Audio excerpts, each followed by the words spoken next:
Why they give her blonde hair that look like 2 scoops of ice cream?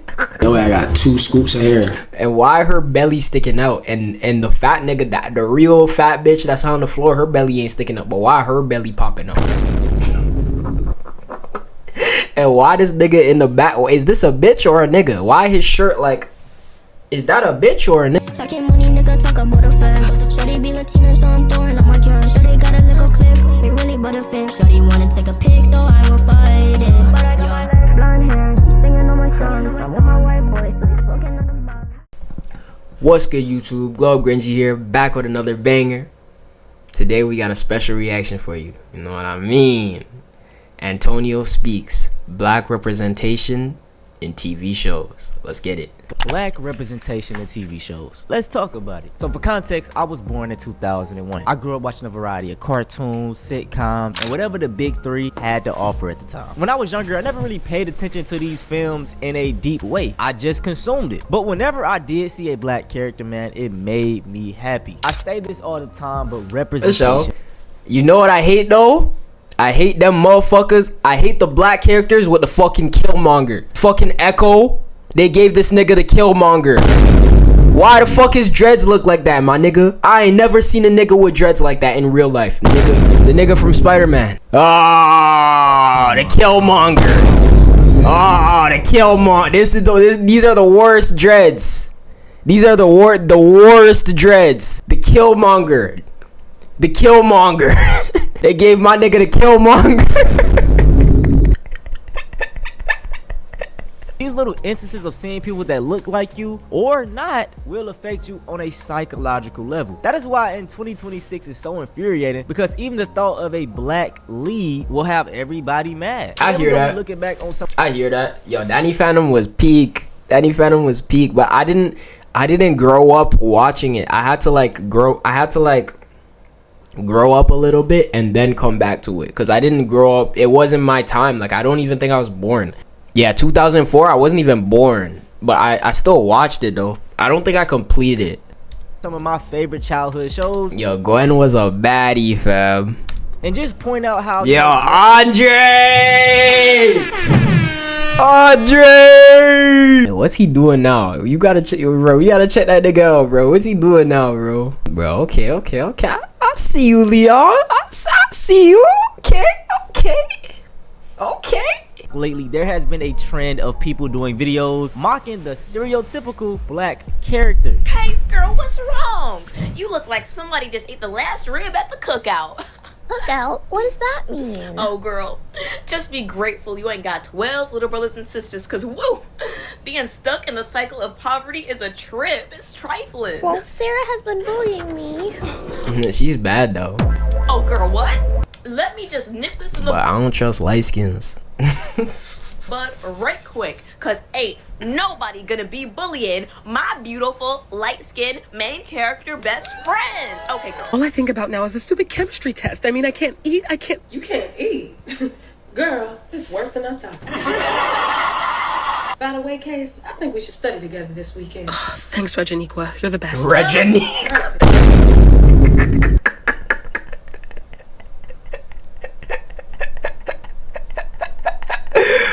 You can do the work and I'll hang out with your fine brother Jake. Now, I want to go ahead and make this disclaimer now. If you are one of those people that use the "it's not that deep, bro," go ahead and click off my video. All right, bro. We woke over here. It's always that deep. The rabbit hole is deeper. Remember what Kendrick said, brother. One more talking, man. Let's get into it.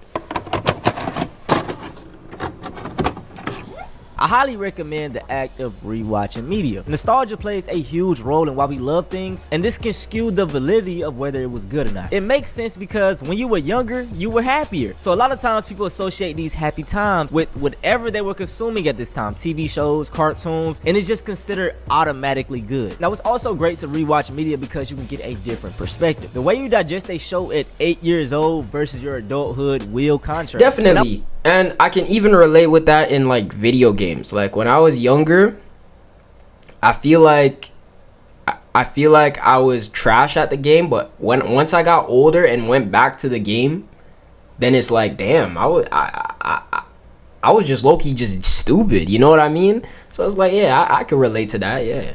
I was younger, I loved the show Everybody Hates Chris. But whenever I saw Julius, like, he irked me. I was like, bro, why are you being this cheap?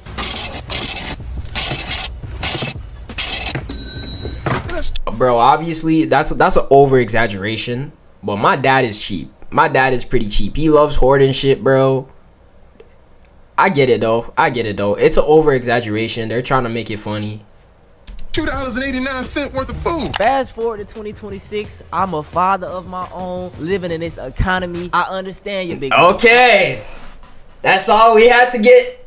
That's that, you know, you feel me? Now let's talk about some tropes. We're gonna start off with the best black friend trope. This is also referred to as the token black friend, and in my opinion, I call it the here nigga damn type of character. This individual is only added into the show to say that there is diversity. They are usually one of the few black characters on the show, but they have no type of agency, they lack depth, and rarely has a plot centered around them. An example of this that I remember growing up is Tucker from Danny Phantom. Absolutely love this show growing up. I think it gotta be in my top. It's in my top 10 cartoons. Tucker was a nerd though. Tucker was like a nerdy black kid. Just looking back, I never noticed this trope. I was really just happy to see a black character. But as I was rewatching it, you can most definitely see how he fits it. You see, Tucker is one of Danny's best friends. He's real tech savvy, great with hacking. He does all the back end work for Danny Phantom, you know, like setting up gadgets, things of that nature. And it's always helping Danny achieve his goals. What I dislike the most though is that Tucker is 9 times out of 10 the butt of the joke. Hey there, No. I didn't ask you yet. And not to be that guy, but they got this man around here chasing white women the entire show. Now, as far as plots goes, they do give him a few. There's an episode where he gets possessed and turns evil, and then another one when he's like jealous of Danny Phantom's powers. They fall flat to me because they don't really lead anywhere. It's like after that show, it's like, okay, just back to normal. Because it's not like a actually.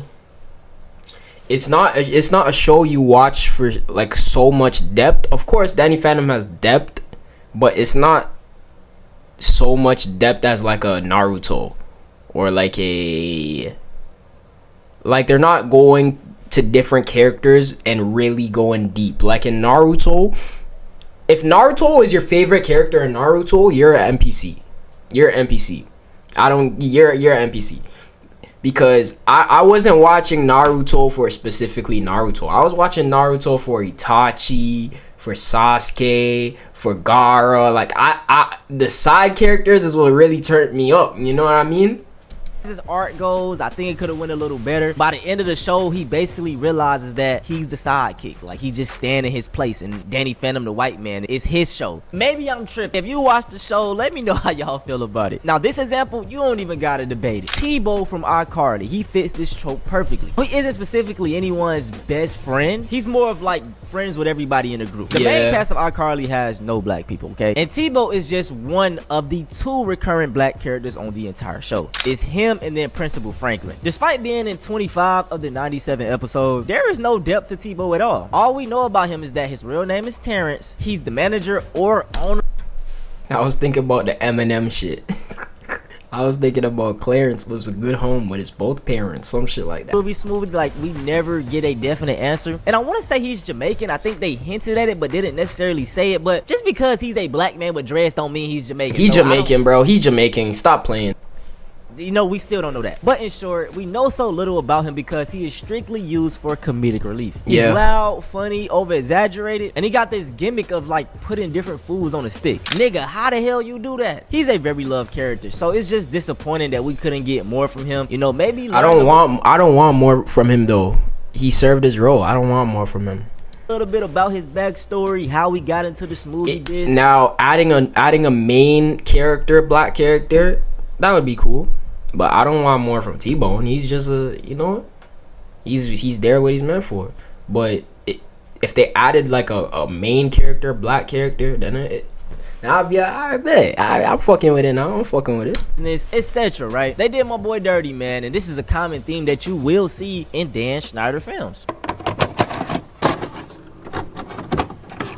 The next trope we have is the sassy black woman. In my opinion, this is the most common trope, and we see it all the time. Definitely.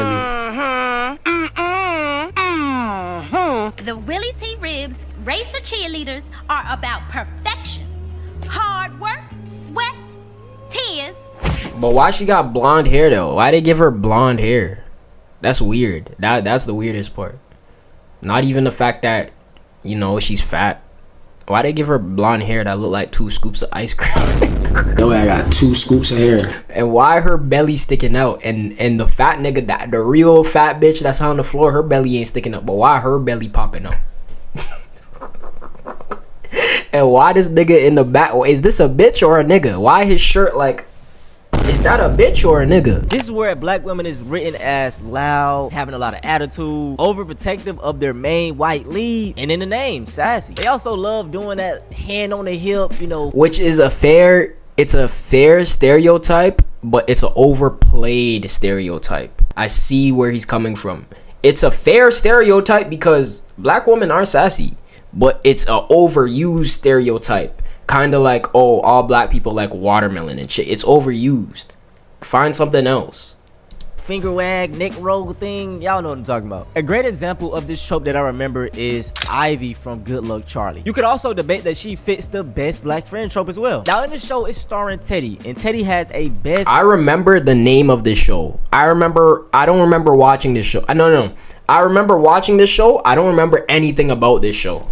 Friend named Ivy. She's extremely loyal, always gives great advice, and will do pretty much anything to ensure that Teddy achieves her goals. Once again, she is one of the few black characters on the cast, so you see the common theme here. And let me know if I'm tripping. If y'all ever watched the show, has there ever been a time where Teddy is at Ivy's house, you know, around her family? I don't think so. I may be going deep here, but like, did they do that on purpose? In my opinion, it perpetrates like the stereotype that black people, they don't come from stable homes, it's toxic, there's no father in the house. And that's not the case for all of us. Who's to say that a white kid from Nebraska watching this show is basically thinking what I just said of why they not at Ivy's house? Like, it would have been cool to have a few scenes where they in Ivy's bedroom. You know, she's always just coming to Teddy's house. Despite all this, man, Ivy was a very loved character. Like, if you go online, TikTok, YouTube, people have multiple compilations of them just being together. And a lot of people say that they are the best friend duo on Disney Channel ever. I just feel like with her being one of the few black characters on the cast, black women at that, they could have drawn her a little better, made her less stereotypical. You know, I'm so tired of seeing the same archetype of woman, bro. That's like, exactly what I just said, bro.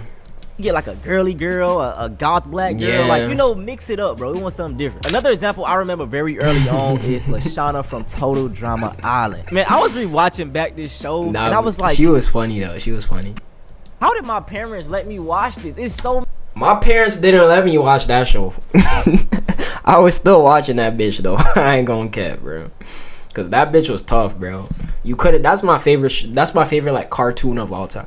Many inside like dirty jokes, bro. Even on the surface, it's funny as hell. Yeah. Now Lashana is one of the only black characters on the cast, and I ain't gonna lie, man. Lashana always been a baddie to me, but off the rip on the show, man, she comes out with her sassiness. You're jumping. Make me. They did make Heather sassy too, but Lashana's the only black girl, so. She's loud, very outspoken, and take no type of shit from nobody. Now, aside from the sassiness, she doesn't really fit everything associated with this trope. Yeah. For example, most black women that fit this are never seen as vulnerable. They're always just strong. Lashana does have moments. Yeah, she has some soft sides, you know? When she's being soft, you know, she's expressing that she maybe have been wrong in this situation, shouldn't have came off this way. So you see that in the show. Yeah. They even give her a love interest, and what you'll notice with this trope is that most of the time they try to make the character less desirable to a societal standard, so they'll make them darker, you know, heavier. And when they do this, the characters never have a love interest, so it was different here. But I don't know how Brother Umar, you know, gonna feel about this interracial couple right here. Now, a character that fits all the boxes and isn't up for debate that fits this trope is Andre's grandmother from Victorious. This is another Dan Schneider show, and like I said, you will see the pattern when he writes black characters. She's loud, aggressive, and her role is very similar to Tebow, like, you know, pop in, say something funny, and get up out of here. I know it's just jokes and all, but as one of the only black women on the cast, this is how y'all portray her. And just even bringing back up Lashana, you could kind of see how stuff balances out with her. But Andre's grandma was so funny though. Like, Andre's grandma was so funny, and the fact that Andre was like a prominent black character, I feel like you can't really say nothing about that, because Andre was on that bitch and he was a normal character. There's no stereotypes about. He was just swaggy, like, you know. With Andre's grandmother, is just straight up character. I felt like he was even underrated because they didn't give him like an episode, you know? Now this trope even represents little girls, you know, little black girls in shows. A recent example of this is Erica Sinclair. She's sassy, real snappy with those replies, no type of fear at all, and will stand on business. The thing that balances her out though is that, you know, she is a nerd and she is very smart. They let you know that in the show, but I never see that vulnerability with her. She's never like soft. They don't give her enough screen time to even show that. And just to give Stranger Things a little bit of grace, it could even be her just being bratty, you know, because she mainly like standing up to adults telling you I ain't no look. I ain't never watched Stranger. Actually, I watched like 2 episodes, but that shit was ass. You can't convince me to watch Stranger Things. That's NPC work. Good plan. Yeah, like I can, that's kind of the vibe I get. Let me know how y'all feel about that. And lastly, this trope doesn't just stand for black women. It stands for animals voiced by black women. You better stop poisoning my baby's head. Just what do you think you're doing? You got rid of the only man standing between us and a sesame seed bun so we can celebrate the day you came into the world. Hey man, this trope can go in very deep and I highly suggest y'all check out this video right here. This brother broke it down perfectly and it's a solid video, man. Now let's talk about solutions because there are many. For one, hire more black people on your cast. That'll nip all of this in the butt.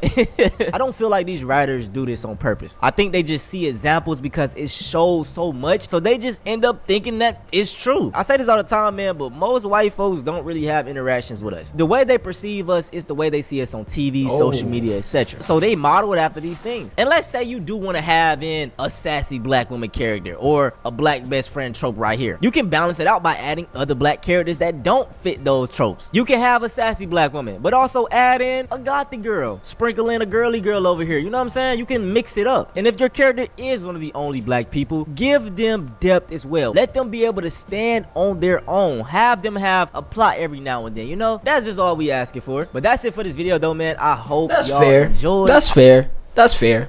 That's fair. I'll give you that, Antonio. I'll give you that, Antonio. Hope you guys enjoy.